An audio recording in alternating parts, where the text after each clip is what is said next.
Well, I mean, this absolutely could have been any number of people that I know or love in my family. It could have been my husband.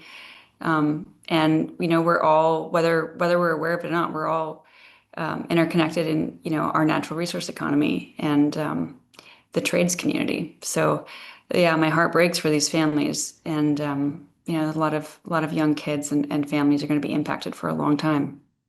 Well, people are grieving. I mean, there's just a lot of immediate things of like babysitting, mowing the lawn, like all the things that, your spouse did that are gone, and the financial concerns in the broader community. I mean, like everybody's like friends with people who also work at the mill. And so the question of like losing wages or potential layoffs, I mean, that's going to weaken the entire support network for the people who are grieving loved ones who died.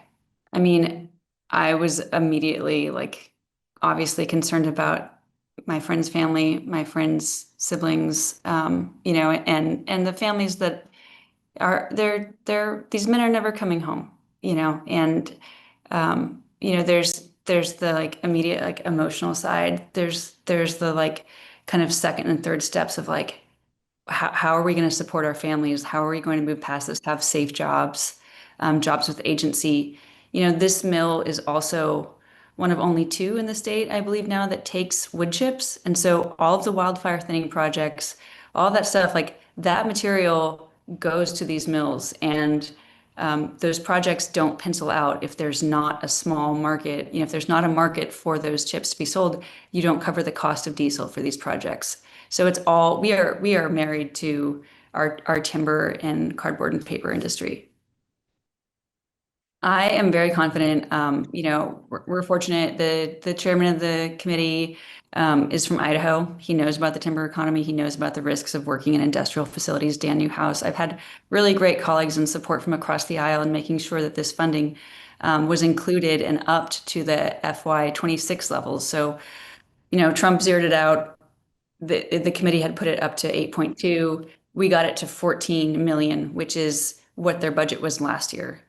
Um, and we'll continue to keep pressure in the Senate and make sure that our partners there know how important this is to having a thorough, impartial investigation into what went wrong here and how we prevent this from happening across the country.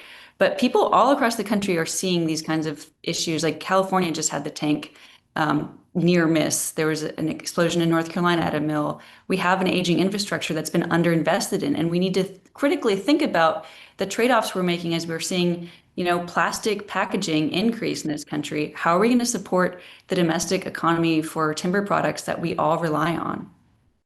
What led to the failure of this tank? I mean, um, how do we move forward with certainty that these are safe jobs and that we're not making a Pyrrhic victory of like a shift towards plastics? How do we keep these jobs going? And that's obviously outside of the investigation exactly to this investigation on the tank. But what led to the failure? What were the steps? What were the places of interaction where we could have more support? And broadly talking to the old timers, they talk about how many more employees used to be at the mill, more millwrights, more machinists, more electricians.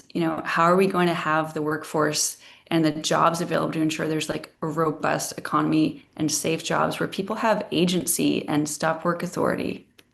They absolutely merit scrutiny. And I've been I sent a letter actually to L&I looking into the records on inspections and complaints. And that'll be part of the investigation with the Chemical Safety Board. And that's a point that I've really raised. It's not just about the sort of lab conditions, that chemicals operate in. It's the interaction between mill conditions and the chemistry of white liquor.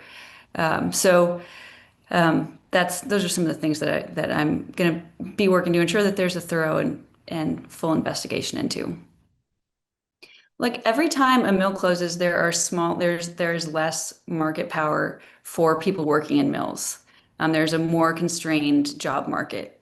We have to have a thriving market where smaller operators are able to continue to work. Every time that we lose a mill and it moves to, Georgia or Arkansas or Montana, that is another step towards it being offshored. And so we have to be more rigorous in our protection for the domestic market so that there's a place to really practice good forest stewardship and that those products are supporting our people, that we're not, you know, um, buying thicker plastic bags instead of using domestic cardboard and paper in our products. So this mill directly is 550 jobs, but its steam plant powers another 500 jobs at the mill next door, and its energy is used throughout the region. And there's any innumerable number of contractors and other small mills that rely on this mill to buy their wood chips, to buy their log truck operators. I mean, it is a profound interconnected web here, and we need to be careful to both protect these jobs and to ensure that they're safe. So that everybody at this mill is like babysitting each other's kids and taking care of fixing each other's cars. Like we are going to lose a serious anchor point of economic strength when we lose this mill, if we lose this mill, and which I will work to prevent. That's right. I mean, look at the workforce housing in Camas. Like, look at those homes. Like, what do those go for now? Like 500, $600,000. That was formerly workforce housing that built great schools and a great community. And it's a real loss when we become more reliant on, instead of our natural resource economies, like these broad, whatever digital currencies or things like that. We want to see jobs here where we can touch and feel and see the durable value at home.